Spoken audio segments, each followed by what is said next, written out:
Welcome back. The news in details. The Grand Mufti of the Republic, Dr. Shawi Alem, announced that Wednesday would be the last day of the Hijri month of Sha'ban and that Thursday would be the first day of the holy month of Ramadan. On this occasion, President Abdel Fattah el-Sisi exchanged congratulatory messages with kings, presidents and princes of Arab and Islamic nations. President Abdel Fattah el-Sisi exchanged congratulatory messages with kings, presidents and princes of the Arab and Islamic world, marking the occasion of the holy month of Ramadan, which starts Thursday. In his messages, President el-Sisi expressed the best wishes for the Arab and Muslim leaders, hoping progress, development and prosperity for all the people and nations.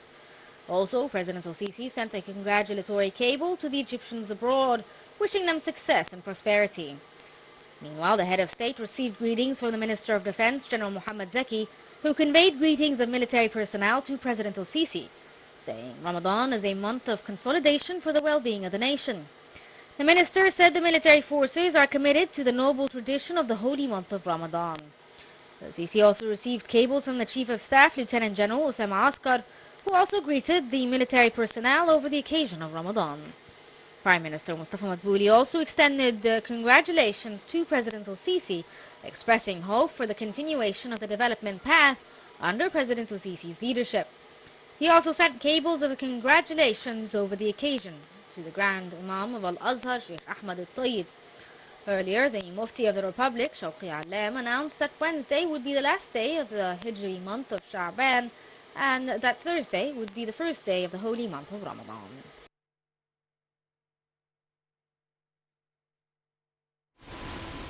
President el-Sisi followed up projects related to civil aviation and tourism sectors on Tuesday. This came during the President's meeting with Prime Minister Mustafa Madbouli, Minister of Finance Mohammed Maid, Minister of Civil Aviation Lieutenant General Mohammed Abbas, and Minister of Tourism and Antiquities Ahmed Isa.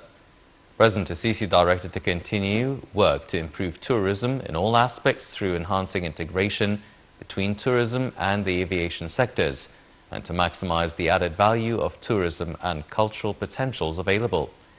This is in addition to increasing the benefits of airports infrastructure, hotels, and touristic destinations that have been built and modernized throughout the nation. Presidential spokesman Ahmed Fahmy said the meeting tackled the executive status of efforts to develop the civil aviation sector and enhance tourism attraction to Egypt in order to increase revenues and achieve sustainable development. Also on Tuesday, President el-Sisi followed up the project of Egypt's future for agricultural production. Presidential spokesman Ahmed Fahmy said President el-Sisi was briefed on the developments of the current and future stages of the project, which falls within the scope of the New Delta National Project.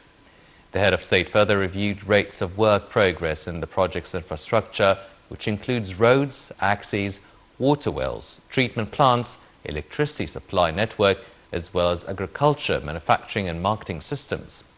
The President directed to continue intensive efforts to add about 3.5 million acres in the new Delta, Tushka and Sinai to the agricultural area in Egypt, which exceeds a third of the cultivated area nationwide.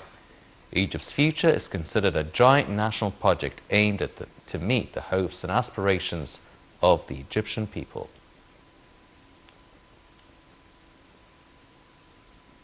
Foreign Minister Sameh Shukri, president of the COP27 climate conference, stressed on the importance of intensifying efforts to boost agreement and achieve more progress regarding the targets of climate action.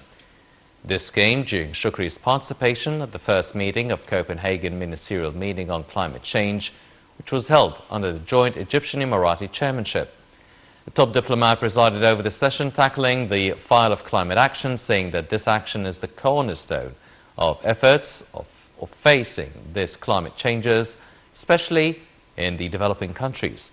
At a press conference following the conclusion of the Copenhagen meeting, Shukri warned that time is no luxury with the escalation of climate change repercussions, stressing on the importance of implementing the COP27 recommendations.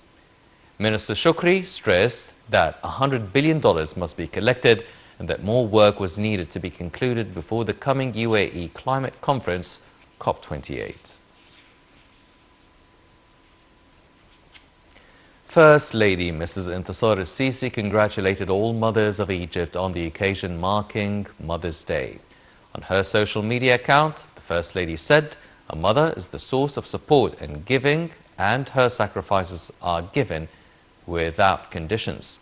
She said all religions have given special status to mothers.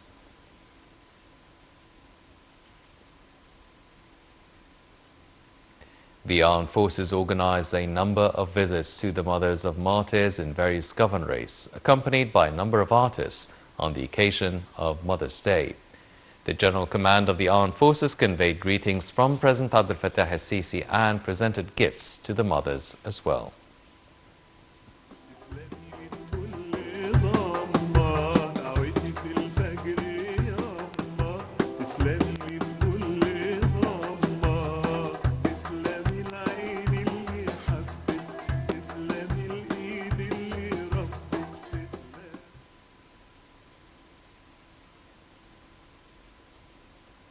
The Interior Ministry organized a ceremony to announce the start of an experimental operation for 3 rehabilitation centers: the 10th of Ramadan Center in Sharqiyya, the 15th of May in Cairo, and New Akhmim in Sohag on Tuesday.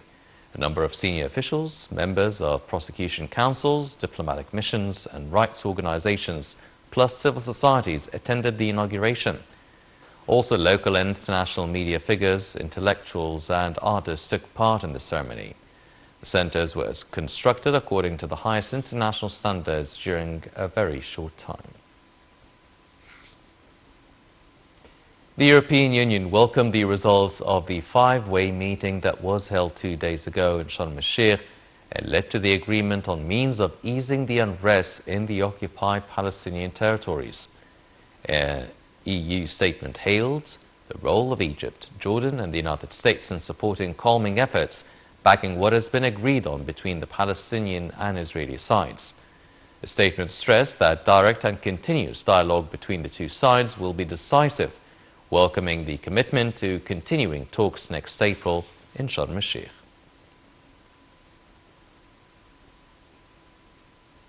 Russia and China issued a joint statement on Thursday following talks between Presidents Vladimir Putin and Xi Jinping, where the Russian side positively assessed the objective and unbiased position of the Chinese side on the Ukrainian question.